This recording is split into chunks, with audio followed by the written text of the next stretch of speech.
بسم اللہ الرحمن الرحیم۔ السلام علیکم۔ نماز میں ناغہ نہیں ہونا چاہیے، بہت گہری بات ہے۔ بس حاضری لگتی رہنی چاہیے، محبوب کو پتہ تو چلے کہ آیا ہے، چاہے سبق یاد ہے یا نہیں، مگر کلاس میں حاضر ہے۔ میرا یقین ہے کہ اللہ کی محبت ہر کسی کو وراثت میں ملتی ہے۔ واحد یہ ایسی وراثت ہے جس میں آپ کا حصہ آپ کی مرضی کے مطابق آپ کو عطا کیا جاتا ہے۔ جتنا آپ اس محبت کو پانے کی کوشش کریں گے، اتنی ہی وراثت میں حصہ آپ کا بڑھتا جائے گا۔ اللہ سے محبت کرنے میں پہل کریں۔ اللہ ہر وقت ہمارا منتظر ہے۔ اللہ کو اپنا بنا لیں کہ اللہ کے سوا کوئی محبتوں کا امین نہیں۔ محبت کا دوسرا نام ہی اللہ ہے۔ اللہ تعالیٰ سے دعا ہے کہ وہ ہم سب کو نیکی کی ہدایت دے اور ہمیں اپنے نیک بندوں میں شامل کرے۔ اللہ تعالیٰ آپ کو اور آپ کے تمام اہل و عیال کو اپنے حفظ و امان میں رکھے، آمین۔ آج انشاءاللہ سورہ سجدہ کی آیت نمبر 8 سے سٹارٹ کریں گے۔ اس کا ترجمہ اور تفسیر تفہیم القرآن سے بیان کروں گی جو اہل سنت جماعت کے لیے ہے۔ اعوذ باللہ من الشیطان الرجیم، بسم اللہ الرحمن الرحیم۔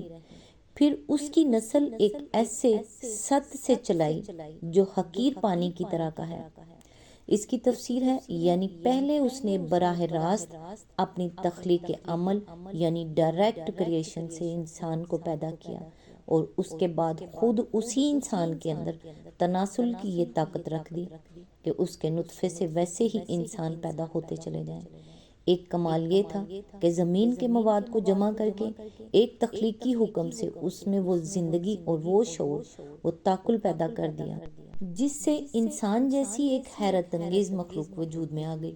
اور دوسرا کمال یہ ہے کہ آئندہ مزید انسانوں کی پیدائش کے لیے ایک ایسی عجیب مشینری خود انسانی ساخت کے اندر رکھ دی جس کی ترکیب اور کارگزاری کو دیکھ کر عقل دنگ رہ جاتی ہے۔ یہ آیت قرآن مجید کی ان آیات میں سے ہے جو انسان اول کی براہ راست تخلیق کی تصریح کرتی ہے۔ ڈارون کے زمانے سے سائنسداں اس تصور پر بہت ناک منہ چڑھاتے ہیں اور بڑی حقارت کے ساتھ وہ اس کو ایک غیر سائنٹیفک نظریہ قرار دے کر گویا پھینک دیتے ہیں۔ لیکن انسان کی نہ صحیح، تمام انواع حیوانی کی نہ صحیح، اولین جرثومہ حیات کی براہ راست تخلیق سے تو وہ کسی طرح پیچھا نہیں چھڑا سکتے۔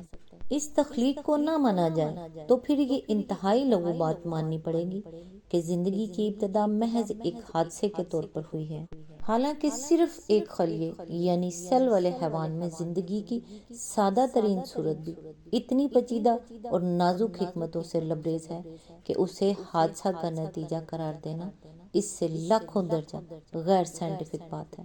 جتنا نظریہ ارتقاء کے قائلین نظریہ تخلیق کو ٹھہراتے ہیں، اور اگر ایک دفعہ آدمی یہ مان لے کہ حیات کا پہلا جرثومہ براہ راست تخلیق سے وجود میں آیا تھا، تو پھر آخر یہی ماننے میں کیا قباحت ہے کہ ہر نوع حیوانی کا پہلا فرد خالق کے تخلیقی عمل سے پیدا ہوا ہے، اور پھر اس کی نسل تناسل پروکریشن کی مختلف صورتوں سے چلی ہے۔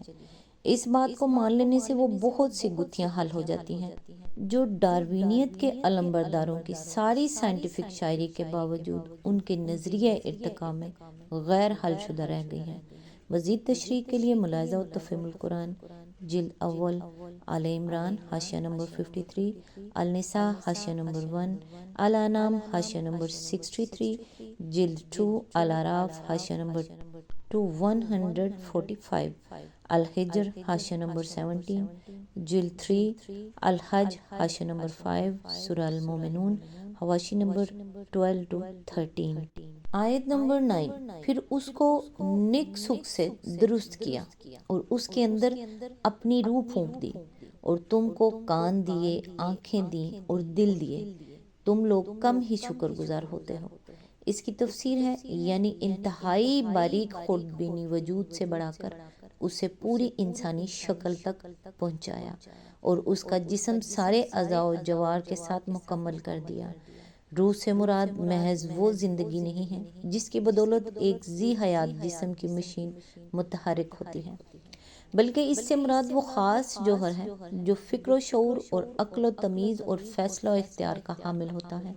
جس کی بدولت انسان تمام دوسری مخلوقات ارضی سے ممتاز ایک صاحب شخصیت ہستی، صاحب انا ہستی اور حامل خلافت ہستی بنتا ہے۔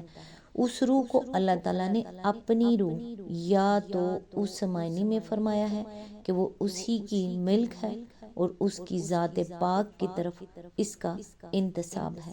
اسی طرح کا ہے جس طرح ایک چیز اپنے مالک کی طرف منسوب ہو کر اس کی چیز کہلاتی ہے، یا پھر اس کا مطلب یہ ہے کہ انسان کے اندر علم و فکر، شعور اور ارادہ، فیصلہ، اختیار اور ایسے ہی دوسرے جو اوصاف پیدا ہوئے ہیں وہ سب اللہ تعالیٰ کی صفات پر تو ہیں۔ ان کا سرچشمہ مادے کی کوئی ترکیب نہیں ہے بلکہ اللہ تعالیٰ کی ذات ہے۔ اللہ کے علم سے اس کو علم ملا ہے، اللہ کی حکمت سے اس کو دانائی ملی ہے، اللہ کے اختیار سے اس کو اختیار ملا ہے۔ یہ اوصاف کسی بے علم، بے دانش اور بے اختیار ماخذ سے انسان کے اندر نہیں آئے ہیں۔ مزید تشریح کے لیے ملاحظہ ہو تفہیم القرآن جلد 2 صفحہ نمبر 504 اور 505۔ یہ ایک لطیف انداز بیان ہے۔ روح پھونکنے سے پہلے انسان کا سارا ذکر صیغہ غائب میں کیا جاتا رہا، اس کی تخلیق کی، اس کی نسل چلائی، اس کو نک سک سے درست کیا، اس کے اندر روح پھونکی۔ اس لیے اس وقت تک وہ خطاب کے لائق نہ تھا۔ پھر جب روح پھونک دی گئی تو اب اس سے فرمایا جا رہا ہے کہ تم کو کان دیے، تم کو آنکھیں دیں، تم کو دل دیے، اس لیے کہ حامل روح ہو جانے کے بعد ہی وہ اس قابل ہوا کہ اسے مخاطب کیا جائے۔ کان اور آنکھوں سے مراد وہ ذرائع ہیں۔ اگرچہ حصول علم کے ذرائع ذائقہ اور لامسہ اور شامہ بھی ہیں، لیکن سماعت و بینائی تمام دوسرے حواس سے زیادہ بڑے اور اہم ذرائع ہیں۔ اس لیے قرآن جگہ جگہ انہیں دو کو خدا کے نمایاں عطیوں کی حیثیت سے پیش کرتا ہے۔ اس کے بعد دل سے مراد وہ ذہن یعنی مائنڈ ہے جو حواس کے ذریعے سے حاصل شدہ معلومات کو مرتب کر کے ان سے نتائج نکالتا ہے اور عمل کے مختلف امکانی راہوں میں سے کوئی ایک راہ منتخب کرتا اور اس پر چلنے کا فیصلہ کرتا ہے۔ یعنی یہ عظیم القدر انسانی روح اتنے بلند پایہ اوصاف کے ساتھ تم کو اس لیے تو عطا نہیں کی گئی تھی کہ تم دنیا میں جانوروں کی طرح رہو اور اپنے لیے بس وہی زندگی کا نقشہ بنا لو جو کوئی حیوان بنا سکتا ہے۔ یہ آنکھیں تمہیں چشم بصیرت سے دیکھنے کے لیے دی گئی تھی، نہ کہ اندھے بن کر رہنے کے لیے۔ یہ کان تمہیں گوش و ہوش سے سننے کے لیے دیے گئے تھے، نہ کہ بہرے بن کر رہنے کے لیے۔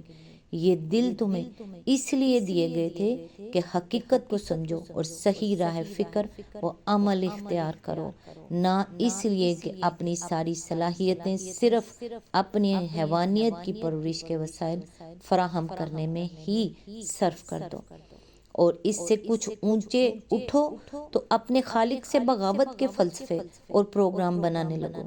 یہ بیش قیمت نعمت خدا سے پانے کے بعد جب تم دہریت یا شرک اختیار کرتے ہو، جب تم خدا یا دوسرے خداؤں کے بندے بنتے ہو، جب تم خواہشات کے غلام بن کر جسم و نفس کی لذتوں میں غرق ہو جاتے ہو، تو گویا اپنے خدا سے یہ کہتے ہو کہ ہم ان نعمتوں کے لائق نہ تھے، ہمیں انسان بنانے کے بجائے تجھے ایک بندر یا ایک بھیڑیا یا ایک مگرمچھ یا ایک کوا بنانا چاہیے تھا۔